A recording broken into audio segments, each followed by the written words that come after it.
लोग देख रहे हैं कि हमारे वतन अजीज में पार्लियामेंट के अंदर नरेंद्र मोदी की सरकार ने एक वक्फ बिल को पेश किया और उस वक्फ बिल को जब पेश किया जा रहा था तो उस वक्त मजलिस इत्तेहादुल मुस्लिमीन की तरफ से मैंने उस बिल के इंट्रोडक्शन की मुखालिफत की और मैं आपके सामने बड़ी जिम्मेदारी के साथ कह रहा हूं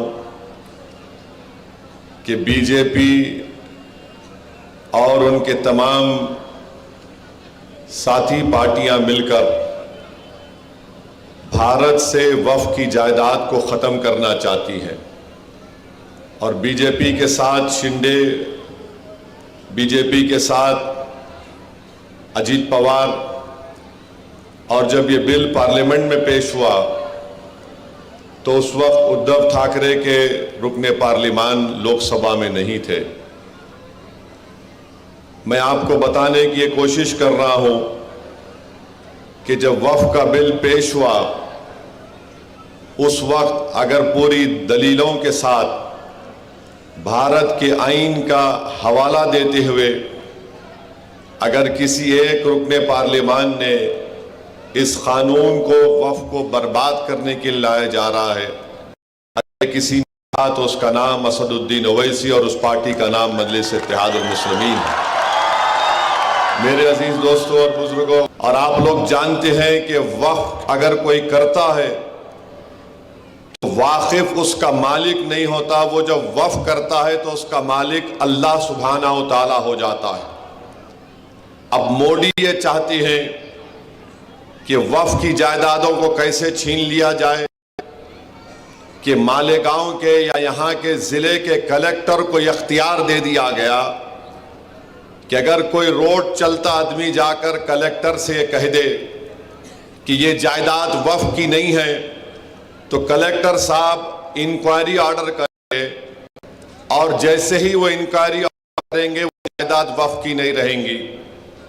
तावक्त है कि वो अपनी इंक्वायरी को मुकम्मल ना कर ले और इंक्वायरी मुकम्मल करने के लिए कोई वक्त नहीं लिखा गया। अब कोई भी जायदाद पे कलेक्टर इंक्वायरी लिख देगा, जायदाद वक्फ की नहीं रहेगी, हम उससे महरूम हो जाएंगे। चाहे वो दरगाह हो, मस्जिद हो, कब्रस्तान हो, खानखाएं हो। फिर इसमें यह भी अख्तियार दे दिया गया कलेक्टर को कि अगर कोई वक्फ अल औलाद करना चाहता है तो मोदी आजकल फजीलतुल शेख बन चुके हैं हनफी फिक़्ह के मामलात में। वो ये कह रहे हैं कि कोई वक्फ अल औलाद उस वक्त तक नहीं कर सकता जब तक वो अपनी बेटी के हुकूक को नहीं दे देता के जायदाद में। हम नरेंद्र मोदी को ये बताना चाह रहे हैं अपनी पूरी जायदाद को अल्लाह के नाम पर वक्फ करती है, उसका बेनिफिशियरी अपने बेटे और बेटियों को बनाती है, उसका मुतवल्ली कोई मर्द भी हो सकता है और खातून भी हो सकती है, मगर नरेंद्र मोदी वक्फ अल औलाद को खत्म करना चाहती हैं। वक्फ बोर्ड में आप बताइए जब ये सब चीजें होंगी तो फिर अगर किसी जायदाद अगर वक्फ की आज मालेगांव में है उसकी कमेटी में कोई मारूफ शख्स को बना दिया जाएगा। मकसद एक ही है कि भारत में वक्फ की जायदादों को खत्म करके रख दिया जाए, किस तरीके से मस्जिदों को छीन लिया जाए, किस तरीके से दरगाहों को उसमें एक तनाज़ा पैदा कर दे, कब्रस्तान की ज़मीनों को हासिल कर ले। इवैक्यू प्रॉपर्टीज़ हैं, इवैक्यू प्रॉपर्टीज़ जो लोग अल्लाह के नाम पे वक्फ करके चले गए, मोदी बोल रहे नहीं अब नहीं रहेगा सेक्शन। वो लिमिटेशन पीरियड है जो हमारे हिंदू एंडोमेंट बोर्ड के जायदाद पर लिमिटेशन का कानून लागू नहीं होता, इस बिल में कहा जा रहा है कि वक्फ पर लागू होगा। मकसद एक ही है नरेंद्र मोदी का, मकसद एक ही है शिंदे का, मकसद एक ही है अजीत पवार का कि महाराष्ट्र से तमाम वक्फ की जायदादों को खत्म कर दिया जाए और मोदी, अजीत पवार और शिंदे ये चाहते हैं कि जिस जायदाद का वक्फ का मालिक अल्लाह है, मोदी बोल रहे हैं कि मैं मालिक बनूंगा और कलेक्टर मेरा नायब बन जाएगा। ये पूरा मंसूबा इस बिल में बनाया गया।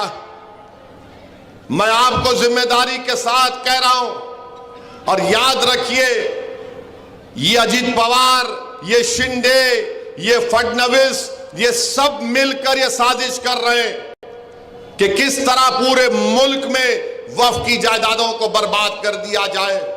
बार बार मीडिया बोलती है कि तीसरी बड़ी जायदादें वक्फ बोर्ड के पास है, भारत सरकार और डिफेंस के बाद। झूठ बोल रहे हैं। बोलते हैं कि वक्फ की जायदाद 8 लाख एकड़ चिल्लर है। मैं चैलेंज करके कह रहा हूं, आरएसएस, संघ परिवार, मोदी, अजीत पवार और शिंदे को सुनो। तुम्हारे कान में जो नफरत भरी हुई है उसको निकालो। तमिलनाडु, आंध्र प्रदेश, तेलंगाना और ओडिशा के 10 हिंदू एंडोमेंट बोर्ड की जायदादों को मिलाया जाए तो 9 लाख एकड़ हो जाती है। 9 लाख एकड़ हो जाती है। और सारे भारत में बीजेपी वाले बाजा बजा रहे 8 लाख एकड़ है, 8 लाख एकड़ है। मिलाया, बिहार को नहीं मिलाया, बंगाल को नहीं मिलाया। सिर्फ 4 रियासत में 9 लाख एकड़ हिंदू एंडोमेंट बोर्ड की है। और ये तमाम फिरका परस्त बीजेपी और उनके साथियां बाजा बजा रहे हैं कि नहीं नहीं, 9 लाख एकड़ है, 7.5 लाख एकड़ है। मेरे अजीज दोस्तों और बुजुर्गों, ये कानून, ये बिल अगर कानून बनता है तो आपको और हमको एहतजाज करना पड़ेगा। ये बिल अगर पार्लियामेंट में पेश होगा कानून बनने के लिए तो असदुद्दीन ओवैसी जरूर उसकी मुखालिफत करेगा। मगर आपको मैं बाखबर कर रहा हूं कि आपको उठना पड़ेगा। जिस तरीके से पार्लियामेंट में CAA का जब बिल लाया गया, पूरी भारत की पार्लियामेंट में पूरी दुनिया ने देखा कि असदुद्दीन ओवैसी मोदी के 300 एमपियों के सामने कहा, जिस तरह महात्मा गांधी ने गोरे साउथ अफ्रीका में कानून को फाड़ा था, देख मोदी, मैं तेरे इस काले कानून को फाड़ के रखता हूं, हम इसको नहीं मानते। तो क्या अगर मोदी ये गलती करेंगे, अजीत पवार, शिंदे ये गलती करेंगे, इस बिल को कानून बनाने के लिए जब लाएंगे, क्या मालेगांव पूरा खड़ा हो जाएगा एहतजाज में, पुरअमन एहतजाज में? क्या आप अपनी वक्फ की जायदादों को बचाने के लिए एहतजाज करेंगे? क्या आप अपनी मस्जिदों को, खानकाहों को, दरगाहों को बचाने के लिए खड़े होंगे? तो लगाइए मेरे साथ नारा, नारे तकबीर। वक्फ का बिल हम नहीं कबूल करेंगे, वक्फ का बिल हम नहीं कबूल करेंगे। मेरे अजीज दोस्तों और बुजुर्गों, इस बात को जहन नशीन कर लीजिए, वक्फ का बिल मोदी इसलिए ला रहे हैं कि वक्फ की जायदादों को खत्म करके रख दिया जाए। इनका मकसद एक ही है, ये नफरत करते हैं वक्फ की जायदादों से। मेरी आपसे दबन गुजारिश है कि इस पर गौर करिए। दूसरी बात जो मैं आपके सामने अर्ज करना चाह रहा हूं कि आप मुफ्ती इस्माइल साहब को वोट क्यों दें? मुझे एक बात बताइए, सारी दुनिया जानती है ये ऑटो वाला, इसको ऑटो किसने दिया? इसको ऑटो दिया मोदी ने, इसको ऑटो दिया शिंदे ने, इसको ऑटो दिया अजीत पवार ने। ये तीनों की मिठाई लेकर मालेगांव में ऑटो चला रहा है। ये इत्तेहाद का ऑटो नहीं है, ये मोदी, शिंदे और अजीत पवार का ऑटो चला रहा है। मैं आपको पूछना चाह रहा हूं, ये अगर मुफ्ती साहब इंशाअल्लाह जीतेंगे, मैं आपको बात की गारंटी दे रहा हूं कि मुफ्ती इस्माइल और मजलिस इत्तेहादुल मुस्लिमीन कभी शिंदे, फडणवीस, अजीत पवार, मोदी, अमित शाह का साथ नहीं दिए, ना कभी देंगे इस चुनाव के बाद, जीतने के बाद। मगर अगर ये ऑटो वाला जीतेगा, खुदा ना खास्ता, तो ये जाकर गोद में बैठ जाएगा शिंदे के, ये गोद में बैठ जाएगा अजीत पवार के, और ये मोदी के साथ बैठकर उसकी बनाई हुई चाय पिएगा। ये फर्क है मुफ्ती इस्माइल में और इस ऑटो वाले में। और याद रखो, मालेगांव की आवाम दो समंदर के किनारे एक नहीं हो सकते। एक तरफ हक है, सच्चाई है, एक तरफ बातिल से मुकाबला है, एक तरफ जो वक्फ के कानून के जरिए वक्फ को खत्म करना चाहते हैं, ये ऑटो वाला वक्फ का कानून खत्म करने वालों के साथ साजबाज करके मालेगांव में आया है और मालेगांव में वक्फ की जायदादों को खत्म करना चाहता है। इसकी जबान पर मोदी का स्टैंप है, इसकी जबान पर शिंदे का स्टैंप है, इसके दिल में अजीत पवार की मोहब्बत है और मालेगांव की आवाम के लिए नफरत है। इस बात को आपको ज़हन नशीन करना पड़ेगा कि आप क्यों मजलिस-ए-इत्तेहादुल मुस्लिमीन के हक में वोट देंगे। तीसरी बात जो मैं आपके सामने अर्ज करना चाह रहा था वो ये है कि देवेंद्र फडणवीस ने बयान दिया, ऑटो वाला तो कुछ नहीं बोलेगा। मैं ऑटो वालों के खिलाफ नहीं हूं, ये निशान जो दिया गया उसके बारे में बोल रहा हूं। 20 तारीख को भी आप ऑटो में ही बैठकर जाएंगे और पतंग पर बटन दबाएंगे इंशाअल्लाह। 20 तारीख को कोई साइकिल पर भी जाएगा और पतंग पर ही बटन दबाएगा।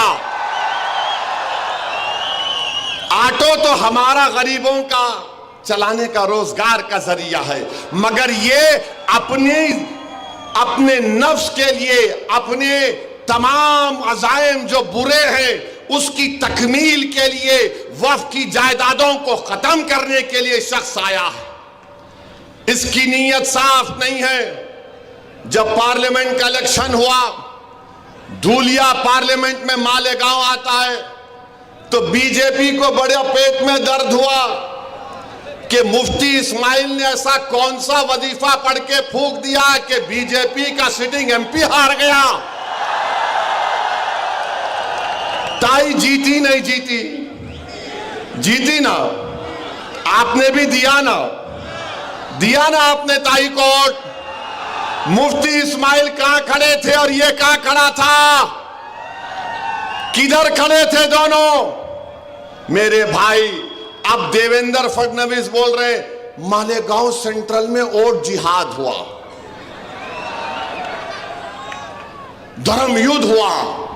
देवेंद्र फडणवीस को नहीं मालूम, क्योंकि वो फडणवीस हैं, वो अपने आप को बड़ा समझते और मालेगांव की जनता को नीचे समझते। सुनो फडणवीस, तुम बड़े नहीं हैं, ना मैं छोटा हूं, मैं तुम्हारे बराबर हूं बाबा साहेब अंबेडकर के संविधान के लिहाज से। तुम्हारे दिमाग में जो फितूर है ना कि मैं फडणवीस हूं, ये ओवैसी और ये मुफ्ती इस्माइल, ये अब्दुल मालिक है, वो गया जमाना। वो जमाना नहीं रहा कि तुम ऊपर बैठेंगे मैं नीचे बैठूंगा। हाँ, ये जो ऑटो का निशान लेकर आया है फडणवीस, वो तेरे पास नीचे बैठता होगा, मगर हम तेरे सामने, मोदी के सामने झुकने वाले नहीं है, ना मालेगांव की जनता झुकने वाली है।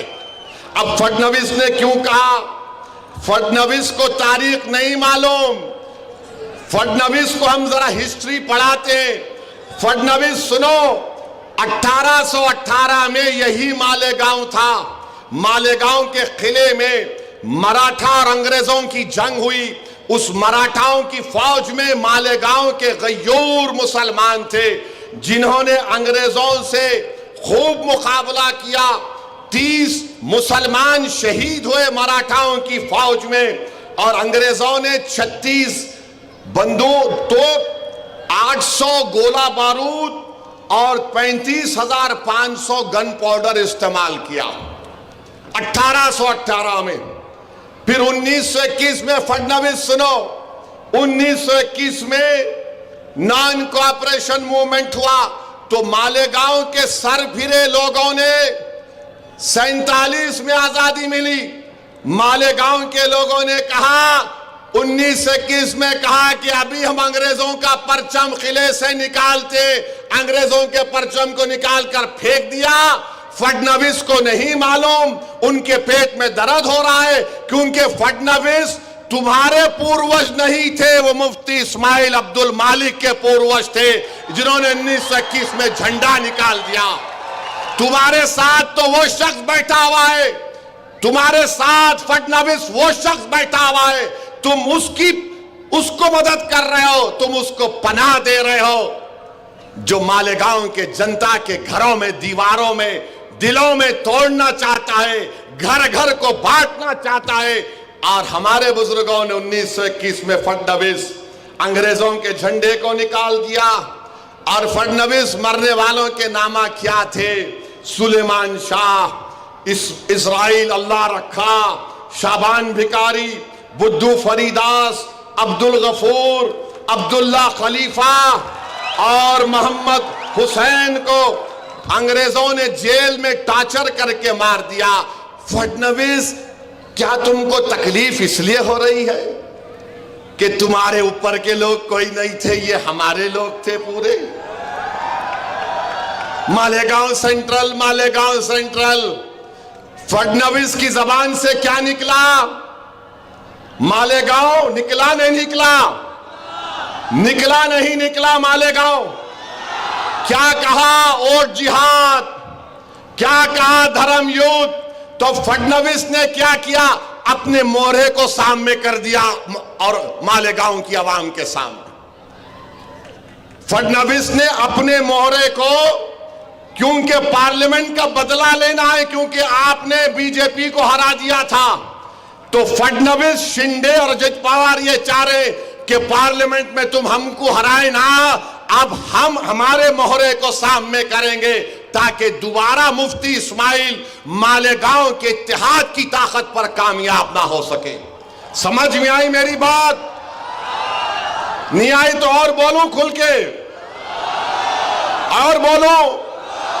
अभी 19 मिनट बाकी है, बोल सकता हूं मैं।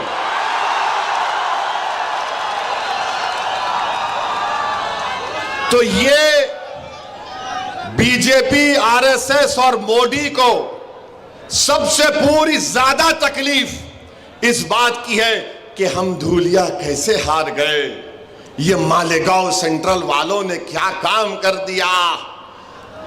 और इसीलिए फडणवीस बोल रहे वोट जिहाद, धर्म युद्ध। अब ये वोट जिहाद, धर्म युद्ध के माने मेरे को नहीं मालूम, मुझे इतना मालूम है कि 20 तारीख के दिन मालेगांव की आवाम अपने वोट की ताकत पर फडणवीस के मोहरे को हराएगी इंशाअल्लाह ताला।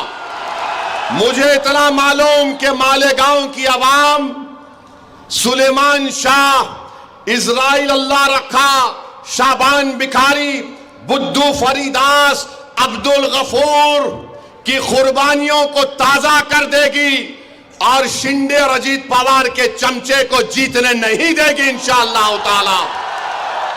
जिस तरह इन हमारे शहीदों ने अंग्रेजों के झंडे को निकाल कर फेंक दिया, हम दोबारा यहां पर मोदी, अमित शाह, शिंदे, अजीत पवार का झंडा छुपा कर आने वाले को मालेगांव की सड़कों पर, मालेगांव में उसका झंडा लहराने नहीं देंगे, नहीं देंगे, नहीं देंगे।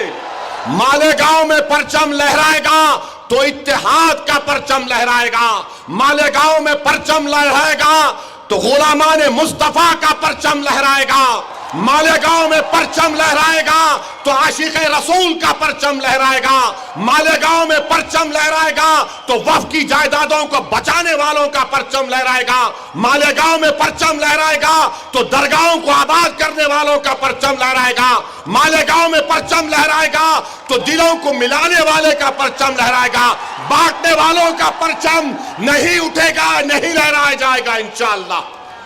अब आपको फैसला करना है कि मुफ्ती इस्माइल को इस बुनियाद पर आपको वोट देना है।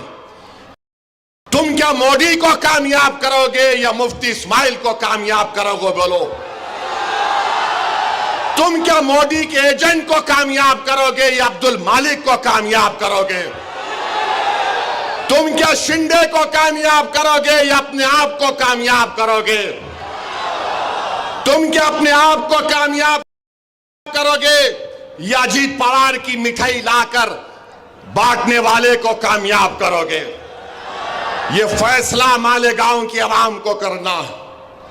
चौथी वजह कि आप क्यों वोट देंगे, मुफ्ती इस्माइल को महाराष्ट्र में एक शख्स ने रसूल अल्लाह सल्लल्लाहु अलैहि वसल्लम की शान में गुस्ताखी करने की कोशिश की। जिसका साया नहीं उसकी गुस्ताखी कोई कर सकता है, जिसके लिए जमीन और आसमान को बनाया गया उसके लिए गुस्ताखी कर सकता है। जिसका उम्मती सुबह क़यामत तक रहेगा, जब तक कलमा पढ़ने वाला होगा क़यामत नहीं आएगी उस उम्मती का ये मुकाम। तो गुस्ताखी करने की कोशिश किया। ये आसमान की तरफ देखकर कोई थूकेगा तो थूक किस पे गिरता? क्या कोई बोलेगा मैं थूक के चांद की रोशनी को छुपा दूंगा? चांद की रोशनी को नहीं छुपा सकता। अब उसने बका, अनाब शनाब बका। किसने एहतजाज किया? जो ऑटो का निशान लेकर आया या इम्तियाज जलील और मुफ्ती इस्माइल ने एहतजाज किया उसके खिलाफ? बोलो, तुम्हारे दिलों से सवाल कर रहा हूं। अगर आपके हमारे दिल में गुलामी है आका की, कमले वाले की, तो मजलिस इत्तेहादुल मुस्लिमीन ने एहतजाज किया। जब एहतजाज इम्तियाज जलील ने ऐलान किया मजलिस इत्तेहादुल मुस्लिमीन की तरफ से, तो लोग समझ रहे थे, ये एजेंट भी समझ रहा था मोदी का, नहीं नहीं पब्लिसिटी के लिए कर रहा है, पुलिस रोक लेगी उसको। जिस दिन जुलूस निकलने का, एहतजाज निकलने का टाइम आया, इम्तियाज जलील ने मुझे फोन किया, असद भाई औरंगाबाद की पुलिस मेरे घर पे आई और बोल रही है कि आप नहीं जा सकते। मैंने कहा इम्तियाज जलील आप कबूल कर लो। इम्तियाज जलील बोले क्या बोल रहे आप? मेरा आसान है, कितने गाड़ियां औरंगाबाद को आ गए? बोले असद भाई कम से कम 5000 आ गए। मैंने कहा वो उन पुलिस के आलादार से आप रिक्वेस्ट करो। ओके सर हम नहीं जाएंगे। हमको मालूम हुआ कि औरंगाबाद में अमित शाह आए हुए हैं, उनके पास चले जाते हम। पुलिस वाले बोले नो नो नो ये नहीं हो सकता। बोले नहीं हो सकता, या तो मैं यहां जाऊंगा या तो बंबई जाऊंगा। ये कहां थे ऑटो का लेके? कहां थे ये? कहां थे ये? तुमको मोहब्बत नहीं है, नामूस रिसालत पर तुम्हारी जबान को ताला पड़ गया था मोदी की तरफ से, तुम्हारी जबान नहीं खोल रही थी। मालेगांव से भी कई गाड़ियां आई औरंगाबाद को, कम से कम 170 गाड़ियां आई थी। मगर ये कहां थे? ये प्यारे साजिश कर रहे थे कि कैसे मालेगांव में मोदी के परचम को लहराऊं, अजीत पवार की मिठाई खाऊं और शिंदे को कैसे लाऊं। मेरे भाई ये फर्क होता है एक आशिक रसूल में और एक सिर्फ जबानी दावा करने वालों में। इम्तियाज जलील ने जुलूस निकाला और महाराष्ट्र की तारीख में एक पुरअमन जुलूस निकला।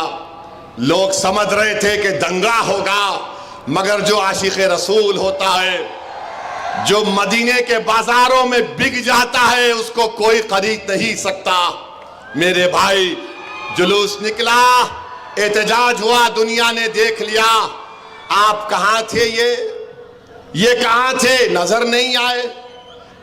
हम आपसे वादा कर रहे हैं मुफ्ती इस्माइल इंशाअल्लाह आपके इत्तेहाद, आपके सियासी शऊर पर कामयाब होंगे।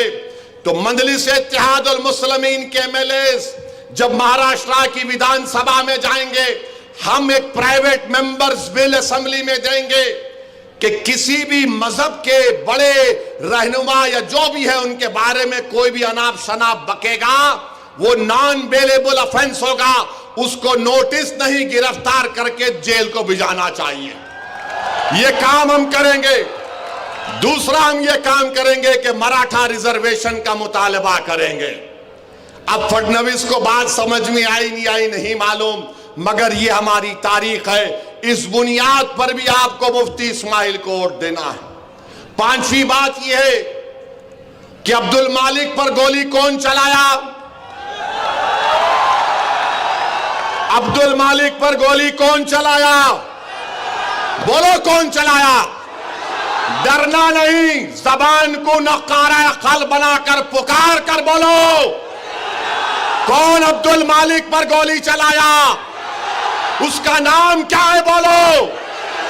क्या तुम मालेगांव में गोली चलाने वाले को वोट दोगे या जो गोली खाकर कानून का लिहाज रखने वाले का साथ दोगे? बोलो, तुम गोली चलाने वालों का साथ दोगे, तुम जालिम का साथ दोगे या तुम मजलूम का साथ दोगे? किसका साथ देंगे आप? आप जालिम का साथ देंगे? आप मजलूम का साथ देंगे? आप कमजोर का साथ देंगे? तो इस वजह से भी आपको मुफ्ती इस्माइल को वोट देना है। और जो गोली चला रहे हैं, मैं उनसे भी कह रहा हूं, भाई साहब, तुमको भी एक दिन मरना है, हम सबको एक दिन मरना है। कोई दुनिया में नहीं मरता जब तक उसका टाइम नहीं आया। मेरी गाड़ी पर भी 6 फीट के फासले से इबलीस की औलाद ने गोली चलाई थी। यजीद के चाहने वालों ने गोली चलाई थी। मैं और यामीन बैठे थे टोल गेट के पास, 4 या 6 गोलियां मारे, ताड़ ताड़ ताड़। खैर हम निकल गए और ये जालिम बोलता कि अरे हम मारना चाहते थे, इन्हें नहीं मरा। अरे मैं तुमको बोल रहा हूं, तुम फिर से कोशिश कर लो, तुम 6 मारे ना 12 मारो। अगर उन्हें नहीं चाहिए तो कुछ नहीं होगा। और ये गोली चलाने वाले सुन लो, तुम मौत से डरते, मौत हमारे लिए हमारी महबूबा है, याद रखो। मैं अब्दुल मालिक के बाप की मौजूदगी में बोल रहा हूं, हम मौत से डरने वाले नहीं हैं। अरे मौत को तो गले लगाना हमारा काम है। एक साल से इजराइल गाजा में 40,000 लोगों को मार दिया, मगर वहां का बच्चा भी बोल रहा, ले पत्थर, फलस्तीन जिंदाबाद। आप हमको 4 गोलियां अब्दुल मालिक को मार के जख्मी करके, याद रखो जख्मी शेर ज्यादा खतरनाक होता है। मगर इनका मंशा और मकसद क्या है? जो गोली पर भरोसा करते, बैलेट पर नहीं करते, जो गोली पर भरोसा करते, जमहूरियत पर नहीं करते, वो आपके वोट के हकदार नहीं है। याद रखो मालेगांव के गरीबों, याद रखो मेरी इज्जतदार मां और बहनों, तुम चाहे अंसारी हो या दखनी हो या कुछ भी हो, तुम चाहे मुसलमान हो या दलित हो, याद रखो अगर गोली का कल्चर शुरू हो जाएगा तो अब्दुल मालिक पर चली गई, कल तुम्हारी औलाद को मारा जाएगा, कल तुम्हारी बेटी बेवा होगी, कल तुम्हारे बच्चे यतीम होंगे। इसलिए गोली चलाने वालों का साथ हम नहीं दे सकते। जान बचाने वालों का साथ दो, जान लेने वालों का साथ मत दो, कातिलों का साथ मत दो, जिंदगी बचाने वालों का साथ दो। और वो है मजलिस इत्तेहादुल मुस्लिमीन। मुफ्ती इस्माइल को इसलिए आपको वोट देना है, इसीलिए आपको वोट देना है। अब आप बोलेंगे एक और वजह बताओ असदुद्दीन। एक और वजह यह है मेरे दोस्तों, करबला का मैदान है, इमाम हुसैन है, पानी बंद कर दिए, खुद पानी पीते थे, मगर याद रखो तारीख पुकार पुकार कर कह रही है, जिसने इमाम हुसैन का पानी बंद किया आज जमाना उनको भुला दी। आज जो उस वक्त पानी नहीं पियाले रसूल, आज सुबह क़यामत तक दुनिया उनको याद रखती है। याद रखो जालिमों, तुम्हारा जुल्म ज्यादा चलने वाला नहीं है। तुम ये समझ रहे हो कि तुम किसी को डराएंगे, पोस्टर नहीं लगाना, हम ऐसा कर देंगे, जमीन पे कब्जा कर लेंगे। अरे तुम ड्रग्स को मालेगांव में आम कर दिए, तुम ड्रग्स को मालेगांव में आम कर दिए। क्या नाम है उसका? हाँ नहीं, और एक नाम भी है, और एक नाम भी है।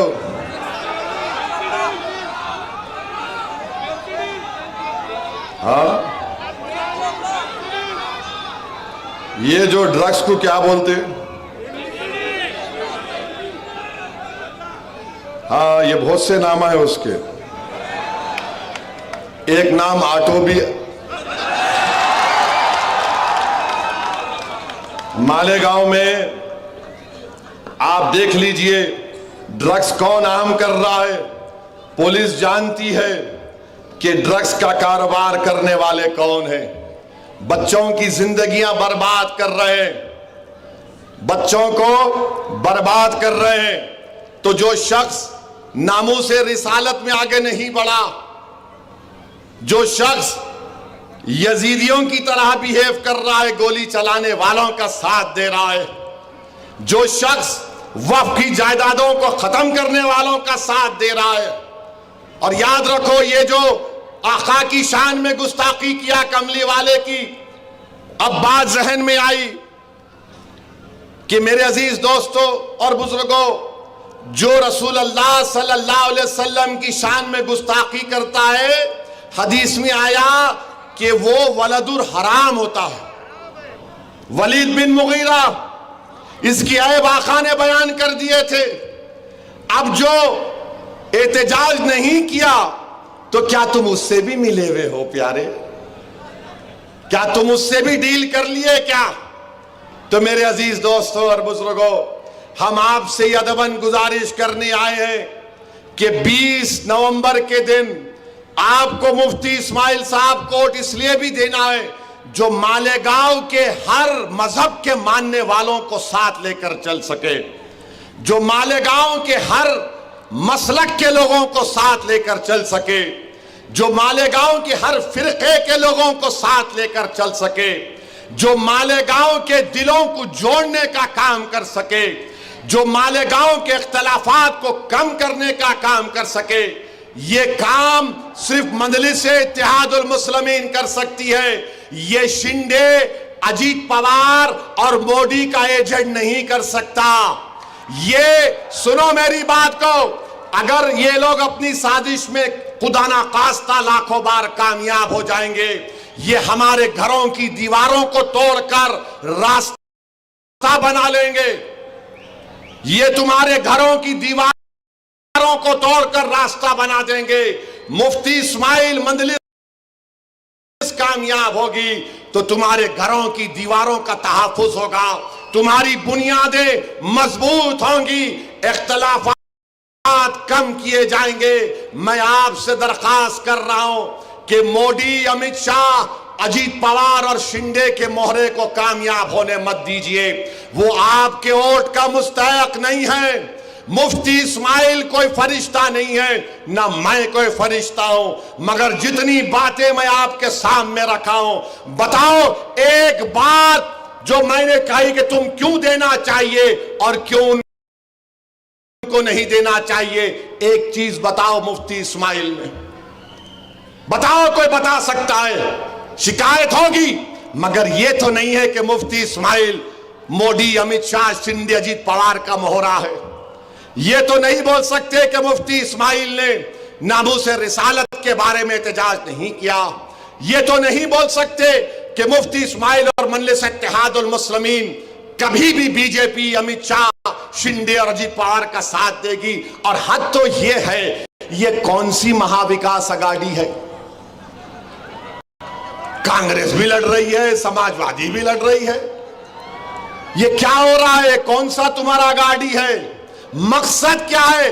कि मोहरे को जिताया जाए, तुम्हारे इत्तेहाद को तोड़ा जाए, तुम्हारे इस बरसों की मेहनत पर पानी फेर दिया जाए। आज मालेगांव एक तारीखी मोड़ पर आया है। 20 तारीख इस बात को तय करेगा कि मालेगांव का इत्तेहाद मजबूत होगा या मालेगांव का इत्तेहाद कमजोर होगा। 20 तारीख इस बात को तय करेगा कि क्या जालिम को वोट पड़ेगा या जालिमों से पंजा आजमाई करने वालों का आप साथ देंगे। 20 तारीख इस बात को तय करेगा कि कोई इमाम हुसैन का परचम उठाने वाले का आप साथ देंगे या यजीदी लश्करों का जो मोहरा बनकर आ रहा है उसका आप साथ देंगे। 20 तारीख इस बात को तय करेगा कि आप दिलों को मिलाने वाले का साथ देंगे या दिलों को तोड़ने वाले का साथ देंगे।